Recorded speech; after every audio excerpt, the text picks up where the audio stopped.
Participate చేసినట్టుగా, అది inter school లాంటి పోటీల్లో 2 నెలల క్రితం పార్టిసిపేట్ చేసిన వాళ్ళకు కూడా ఇచ్చారు ఇక్కడ ఒకటి.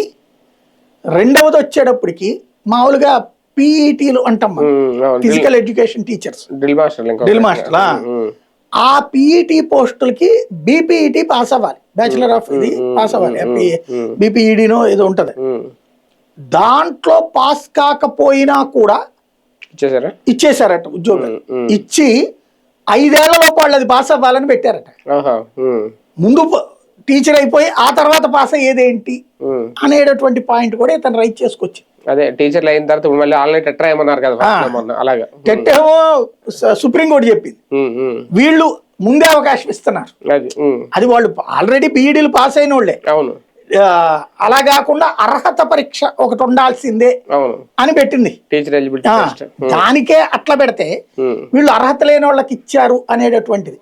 ఒకవేళ ప్రభుత్వం ఆ పాయింట్ మీద స్టికాన్ అయ్యేటట్టయితే నువ్వు మధ్యలో మళ్ళీ ఎందుకు మార్చేసావు జీవో, మళ్ళీ ఇకపై చేర్చుకునేటటువంటి వాళ్ళకేమో టెట్ ఇది పాస్ అవ్వాలని ఎట్లా చెప్తున్నావు డిఎస్సి అనేది. వీటన్నిటికంటే అతిపెద్దదైనటువంటి అంశం ఫస్ట్ ర్యాంక్ వచ్చినోడు. ఫస్ట్ ర్యాంక్ వచ్చినోడు అవుట్ సోర్సింగ్ ఎంప్లాయీ, అతనే పేపర్స్ అప్లోడ్ చేశాడు, అతనికే ఫస్ట్ ర్యాంక్ వచ్చింది. ఆ తర్వాత అతనికి వీళ్ళు ఆపేశారు. ఏది అదేమంటే వెరిఫికేషన్, సర్టిఫికేట్ వెరిఫికేషన్ కోసం అతను రాలేదని చెప్పారు. తీరా చూస్తే అతను కోర్టులోకి వేసేసాడు, నేను ఫస్ట్ వస్తే నాకు ఇవ్వట్లేదు వీళ్ళని, వెరిఫికేషన్ చేయట్లేదని.